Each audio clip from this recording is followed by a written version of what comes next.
think you brought up something important too.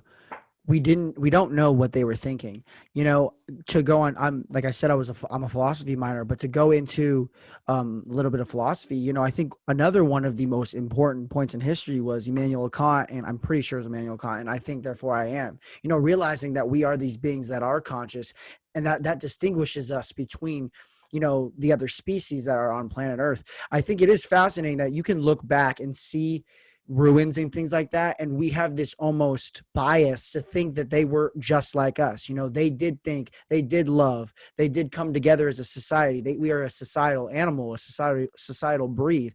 And so I think we do have this almost personistic bias to look at the past and say those people were like us, but will never know exactly if they were, or if they were conscious, or if they were exactly like us, you know. Yeah, and that's a great point. And again, this is an area where writing fills in some of the blanks, but it also leaves us wanting more. So with ancient Rome, right? I would say that of all the states of the past of antiquity, ancient Rome has received the most attention.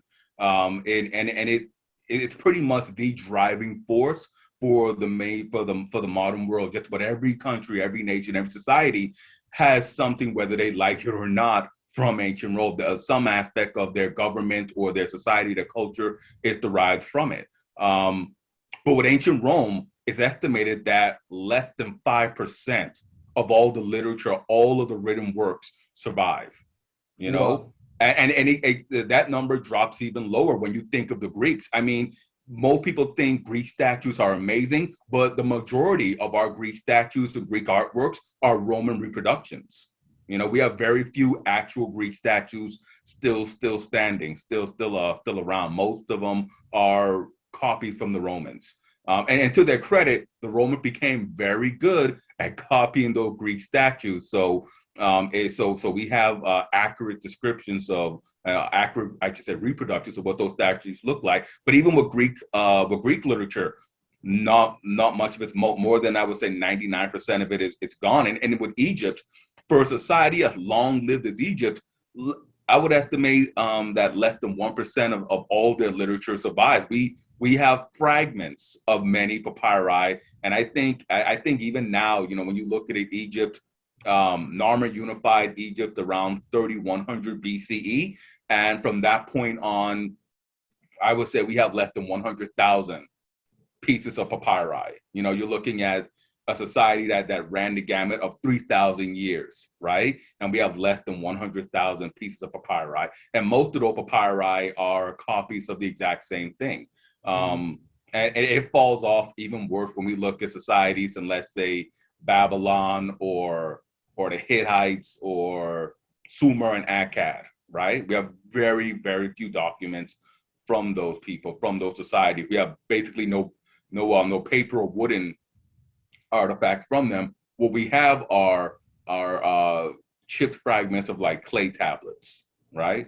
And and they can give very good insight into their thoughts and their attitudes. We found in Egypt, in Kemet, a wonderful trove of mortuary papyri, mortuary records, and it gave us great insight into exactly how the people, how those two mortuary families conducted business, the services they provided to the local people. You know, most people will think that um, everybody got the type of mummification treatment that like a pharaoh got, and that's good when you're looking at the surface. But as an historian, you look at it and you say, well, Ramses the Great was a pretty egotistical guy. We call him the Great Chiseler. There's no way he's going to go through the same mummification treatment that Joe Blow went through. Let's further examine this. And Mm-hmm. well, and examining those mortuary records, we see that they had a sliding scale for the services they would provide for people. We see that they divided the town between them. There's only two families. They didn't divide it saying that you take this part, you take these families, we'll take these families. They simply drew a line in the town. And if you died on the west side, we have you. If you died on the east side, they have you. They would to keep track of their customers. They will put toe tags on them. You know, like how we keep track of people in morgue with toe tags. They will put in the information that way. We found out just how long the process actually took. We found we don't know the full scale, the full rundown of how they prepared the bodies and stuff, but we gained a lot of insight into the time that it took and the methods and the products that they use to mummify.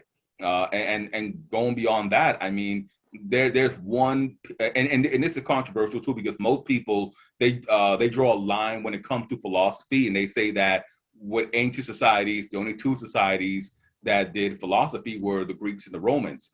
But we have something from the Middle Kingdom of Kemet that to me just blows my mind because it's philosophical and it's the earliest suicide prevention literature that we have. It's called The Argument Between a Man and His Soul. And it tells the story of a man who is just fed up with life and he wants to kill himself. And so he decides to do so. But right before he does so, his soul comes to him, speaks to him, and says, if you do this, I will abandon you in the afterlife. And the afterlife was a major concept for the Egyptians. You know, this they readily understood this life was temporary and that the next life was going to be the good life. You know, they focused a lot of energy into making sure that they have the best life in the afterlife. And so the man says, no, no, no, no, no, no, no, no, no, no. We're going to have a good time in the afterlife. This life sucks. We're not going anywhere in this life. And his soul says, don't do it. I will abandon you. There is nothing you can say that will change my mind. And the man says, oh, I'll build you such a beautiful temple. I'll put the paintings on there. I'll put all our favorite foods in our temple. And he is going back and forth with his soul, having this argument about ending his life. And again, you know, the papyri is damaged, so we don't know exactly how the story ends, but it's an amazing, it's amazing just to understand the intellectual concept behind this argument, right? This philosophical argument, at least in my opinion, I believe it's an amazing philosophical argument of this man and his soul arguing over the merits of suicide. And